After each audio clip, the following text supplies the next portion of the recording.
da Lei de Licitações, que é a Lei 14.133. Artigo 23.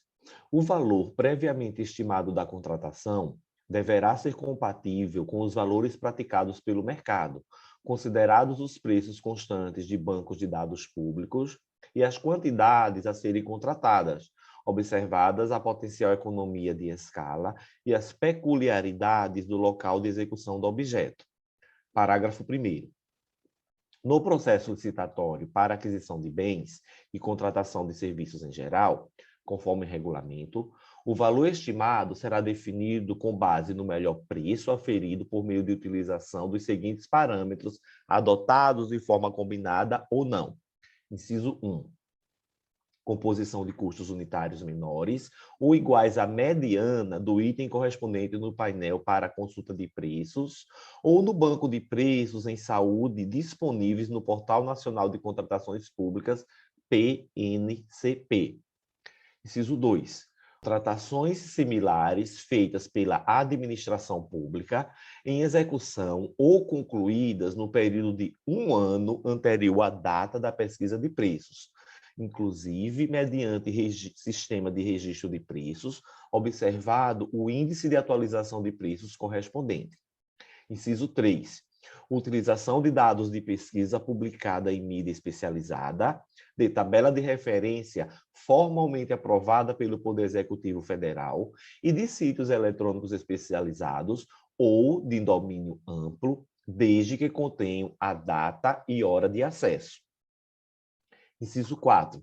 Pesquisa direta com, no mínimo, 3 fornecedores, mediante solicitação formal de cotação, desde que seja apresentada a justificativa da escolha desses fornecedores e que não tenham sido obtidos os orçamentos com mais de 6 meses de antecedência da data de divulgação do edital. Isso é importante porque, se você obtém esse orçamento com mais de 6 meses de antecedência, Maria, em virtude da nossa inflação, quando chegar a época de lançar o edital, os preços já não podem ser os mesmos. Inciso 5. Pesquisa na Base Nacional de Notas Fiscais Eletrônicas, na forma do regulamento. Parágrafo 2º. No processo licitatório para a contratação de obras e serviços de engenharia, conforme regulamento, o valor estimado, acrescido do percentual de benefícios e despesas indiretas, BDI, de referência e dos encargos sociais, ES, cabíveis, será definido por meio da utilização de parâmetros na seguinte ordem. 1. Composição de custos unitários menores ou iguais à mediana do item correspondente do Sistema de Custos Referenciais de Obras, SICRO, para serviços de obras e infraestrutura de transportes, ou do Sistema Nacional de Pesquisa de Custos e Índices da Construção Civil, SINAP, para as demais obras e serviços de engenharia. 2.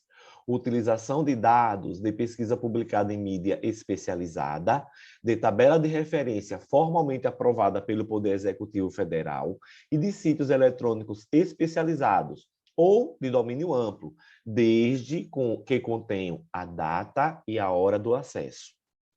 3. Contratações similares feitas pela administração pública em execução ou concluídas no período de 1 ano anterior à data da pesquisa de preços, observado o índice de atualização de preços correspondente. 4. Pesquisa na Base Nacional de Notas Fiscais Eletrônicas, na forma de regulamento. Parágrafo 3º. Nas contratações realizadas por municípios, estados e Distrito Federal, desde que não envolvam recursos da União, o valor previamente estimado da contratação a que se refere o caput deste artigo poderá ser definido por meio de utilização de outros sistemas de custos adotados pelo respectivo ente federativo. Parágrafo 4º. Nas contratações diretas por inexigibilidade ou por dispensa, quando não for possível estimar o valor do objeto na forma estabelecida nos parágrafos 1º, 2º e 3º desse artigo, o contratado deverá comprovar previamente que os preços estão em conformidade com os praticados em contratações semelhantes de objeto da mesma natureza, por meio da apresentação de notas fiscais emitidas para outros contratantes, no período de até 1 ano anterior à data da contratação pela administração, ou por outro meio idôneo. Parágrafo 5º.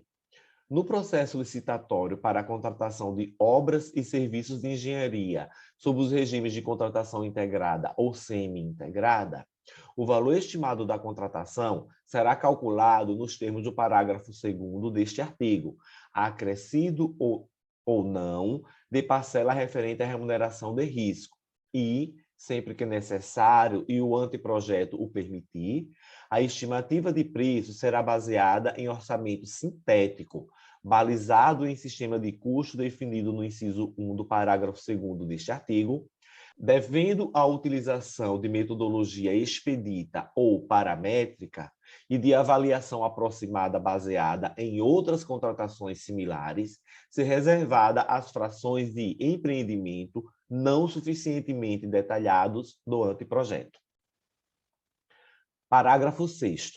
Na hipótese do parágrafo 5º deste artigo, será exigido dos licitantes ou contratados, no orçamento que compuser suas respectivas propostas, no mínimo, o mesmo nível de detalhamento do orçamento sintético referido no mencionado parágrafo.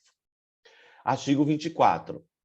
Desde que justificado, o orçamento estimado da contratação poderá ter caráter sigiloso, sem prejuízo da divulgação do detalhamento dos quantitativos e das demais informações necessárias para a elaboração das propostas e, nesse caso, o sigilo não prevalecerá para os órgãos de controle interno e externo. 2. Vetado. Parágrafo único. Na hipótese de licitação em que for adotado o critério de julgamento por maior desconto, o preço estimado ou o máximo aceitável constará do edital de licitação. Artigo 25. O edital deverá conter o objeto da licitação e as regras relativas à convocação, ao julgamento, à habilitação, aos recursos e às penalidades da licitação, à fiscalização e à gestão do contrato, à entrega do objeto e às condições de pagamento. Parágrafo 1º. Sempre que o objeto permitir, a administração adotará minutas padronizadas de edital e de contrato com cláusulas uniformes. Parágrafo 2º.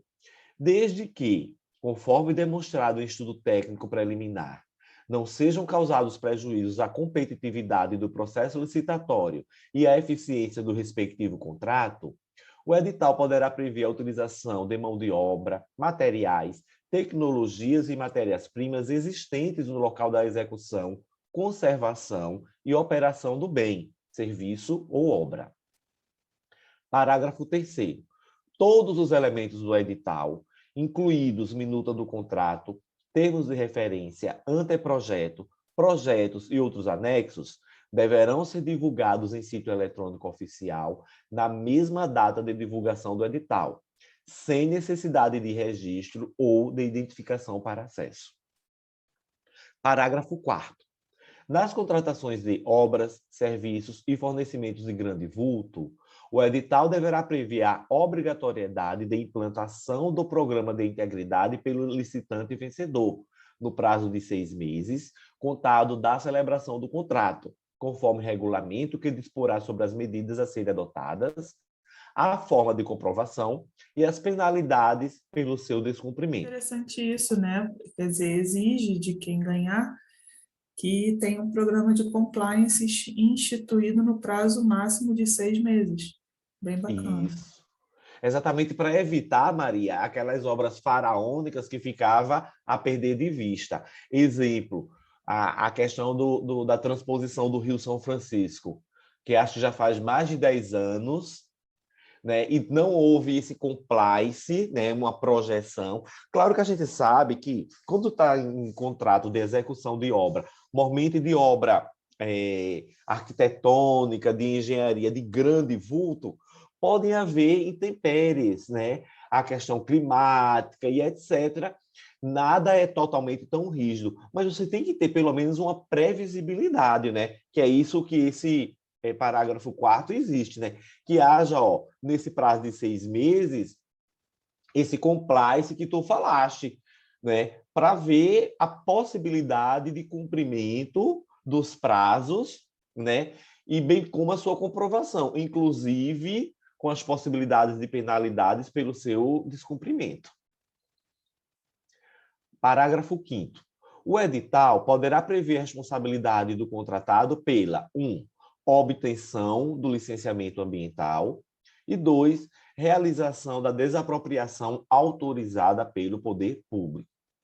Outra coisa interessante, né? Que o licenciamento ambiental pode ser difícil ou impossível.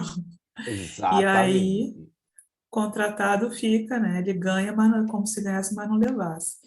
É. E realização de desapropriação por particular autorizada pelo poder público, não lembro de já ter visto isso, não. Pois eu também não, Maria. A gente sabe que desapropriação é um instituto eminentemente inerente ao poder público. Mas aí, isso aqui é exatamente uma brecha que talvez o poder público ele possa fazer isso através de permissão, né, de concessão. Achei bem interessante. Para desburocratizar, né, Maria? Às vezes, porque o poder público, para desapropriar, é tanta confusão, é tanta burocracia. Aí tem que ir para orçamento do poder público, a questão da indenização e por aí vai. Penso eu que essa licitação ela vai facilitar esse processo de desapropriação, obviamente, observado algumas regras, porque não é simplesmente eu chegar e dizer, ó, Maria, é o seguinte, vai passar aqui, onde está a tua casa, o poder público vai construir uma praça e a gente vai te desapropriar. Não é simplesmente assim, né? Essa desapropriação precisa obedecer a algumas regras, dar prazo para Maria sair, ver se o preço a ser pago pela indenização está compatível com o mercado e por aí vai. Os próximos parágrafos regulamentam melhor isso aqui. Parágrafo 6º. Os licenciamentos ambientais de obras e serviços de engenharia licitados e contratados nos termos dessa lei terão prioridade de tramitação nos órgãos e entidades integrantes do Sistema Nacional do Meio Ambiente, SISNAMA, e deverão ser orientados pelos princípios da celeridade, da cooperação, da economicidade e da eficiência. Querendo dizer o quê? Que as obras públicas têm que ser analisado rápido, tem que passar na frente. Parágrafo 7º.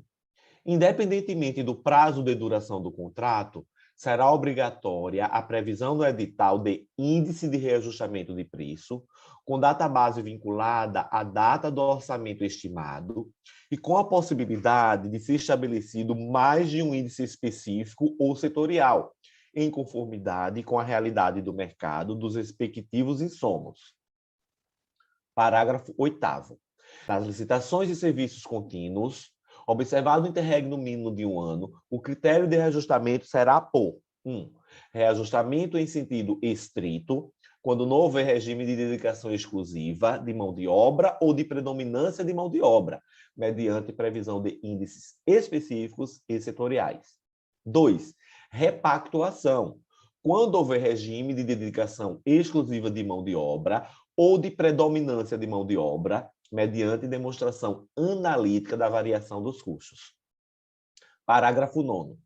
O edital poderá, na forma disposta em regulamento, exigir que percentual mínimo da mão de obra responsável pela execução do objeto da contratação seja constituído por 1.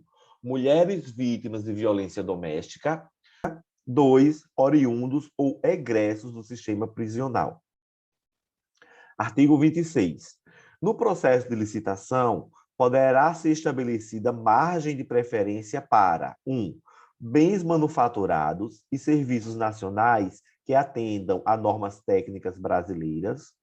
2. Bens reciclados, recicláveis ou biodegradáveis, conforme regulamento. Parágrafo 1º.